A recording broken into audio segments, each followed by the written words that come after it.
नमस्कार, आपके साथ मैं हूं सपना मदेशी और आप देख रहे हैं जगत न्यूज 24। तो आइए शुरुआत करते हैं कुछ खास खबरों से।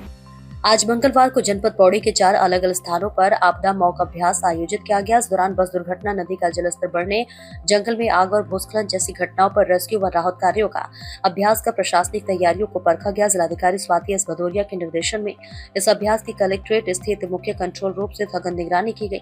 कंट्रोल रूम में मौजूद प्रभारी अपर जिलाधिकारी एवं संयुक्त मजिस्ट्रेट दीक्षिता जोशी ने बताया कि आपदा प्रबंधन कंट्रोल रूम से प्राप्त जानकारी के अनुसार सुबह 10:01 पर कोटवा क्षेत्र में खोह नदी का जलस्तर बढ़ने से खुला बस्ती में 15 परिवारों के करीब 48 लोग फंसने की सूचना मिल रही है।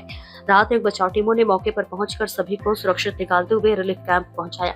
4 घायलों को कोटबार अस्पताल में भर्ती कराया गया। नदी के बीच टापू में फंसे 2 लोगों के लिए पहले हेलीकॉप्टर की मांग की गई, लेकिन एसडीआरएफ टीम ने तत्परता दिखाते हुए दोनों को सुरक्षित रेस्क्यू किया। इसी क्रम में सुबह 10:11 पर थलीसैंण तहसील के न्यूज क्षेत्र में भूस्खलन की सूचना मिली, जहाँ 15 से 20 लोगों के फंसे होने की आशंका जताई गई। राहत कार्य के दौरान 9 लोग घायल पाए गए। इनमें से 3 को एयरलिफ्ट कर एम्स ऋषिकेश भेजा गया, जबकि 6 घायलों का उपचार सामुदायिक स्वास्थ्य केंद्र थलीसैंण में किया गया। सुबह 10:20 पर धुमाकोट नैनी डांडा मोटर मार्ग पर एक मिनी बस दुर्घटना होने की सूचना प्राप्त हुई। बस में कुल 15 लोग सवार थे, जिनमें से 2 की मौके पर मौत हो गई।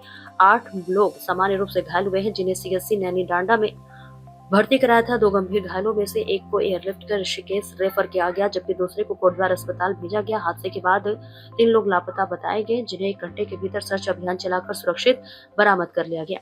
प्रभारी अपर राज्य जिलाधिकारी एवं संयुक्त मजिस्ट्रेट ने बताया कि सभी घटनाओं में संबंधित विभागों द्वारा त्वरित कार्रवाई करते हुए राहत एवं बचाव कार्य प्रभावी ढंग से संपन्न किए गए हैं। 4 स्थानों पर मॉक अभ्यास सफलतापूर्वक पूरा हुआ और मौके पर इंसिडेंट कमांडरों द्वारा डीब्रीफिंग कर आपदा के दौरान आवश्यक संसाधनों व व्यवस्थाओं की जानकारी साझा की गई। जिलाधिकारी ने कहा कि इस अभ्यास से वास्तविक आपदा की स्थिति में त्वरित प्रतिक्रिया सुनिश्चित किया जाएगा तथा तंत्र की कमियों को चिन्हित कर समय रहते दूर किया जाएगा। उन्होंने सभी विभागों को राहत उपकरणों, मानव संसाधन और संचार प्रणालियों की नियमित जांच के निर्देश दिए हैं।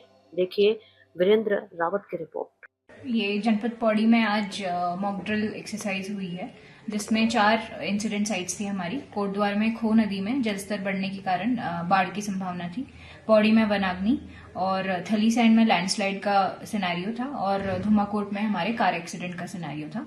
तो चारों इंसिडेंट साइट्स पे हमें जैसे ही सूचना प्राप्त हुई कि यहाँ पे ये सूचना जैसे ही हमें मिली, वैसे ही हमने हमारे आरओ महोदया के निर्देश अनुसार हमने इंसिडेंट रिस्पांस सिस्टम एक्टिवेट किया और सभी डिपार्टमेंट्स को अपने अपने रिसोर्सेज को, जो भी इंसिडेंट साइट्स के स्टेजिंग एरियाज हैं, वहां पे अपने रिसोर्सेज को डिप्लॉय करने के आदेश निर्गत किए गए, जिसके क्रम में सभी लाइन डिपार्टमेंट्स ने अपने अपने रिसोर्सेज को स्टेजिंग एरिया में वहां के स्टेजिंग एरिया मैनेजर और इंसिडेंट कमांडर की अध्यक्षता में अपने अपने रिसोर्सेज को डिप्लॉय किया।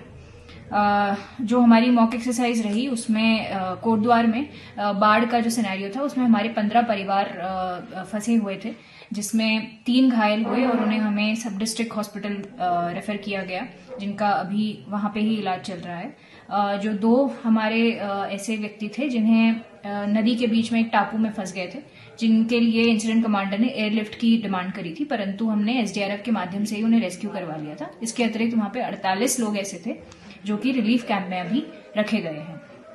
पौड़ी में वनाग्नि के जो हमारा ऑपरेशन चला है उसमें 1 फॉरेस्ट गार्ड घायल हुए थे, जिन्हें हमने डिस्ट्रिक्ट हॉस्पिटल रेफर किया था। थलीसैंण में लैंडस्लाइड के इंसिडेंट में हमारे 9 व्यक्ति थे जो कि घायल हुए थे, जिसमें से 3 हमने एयरलिफ्ट करके एम्स ऋषिकेश रेफर करे हैं और 6 लोग हैं जिनको सीएचसी में जिनका इलाज चल रहा है। धुमाकोट में हमारे 15 व्यक्ति थे जिनका जो सड़क दुर्घटना में घायल हुए थे, जिसमें से 2 व्यक्तियों की मौके पर ही मृत्यु हो गई और 8 व्यक्ति ऐसे थे जो सामान्य रूप से घायल थे, जिन्हें हमने सीएचसी रेफर किया है और 2 व्यक्ति गंभीर रूप से घायल थे, जिनमें से 1 को हमने एयरलिफ्ट करवा के ऋषिकेश भेजा और 1 डिस्ट्रिक्ट हॉस्पिटल कोटद्वार में सब डिस्ट्रिक्ट हॉस्पिटल कोटद्वार में है। 3 व्यक्ति वहां पे लापता हुए थे, जिन्हें 1 घंटे के ये ऑपरेशन के दौरान रेस्क्यू कर लिया गया है और वो सेफ और साउंड है।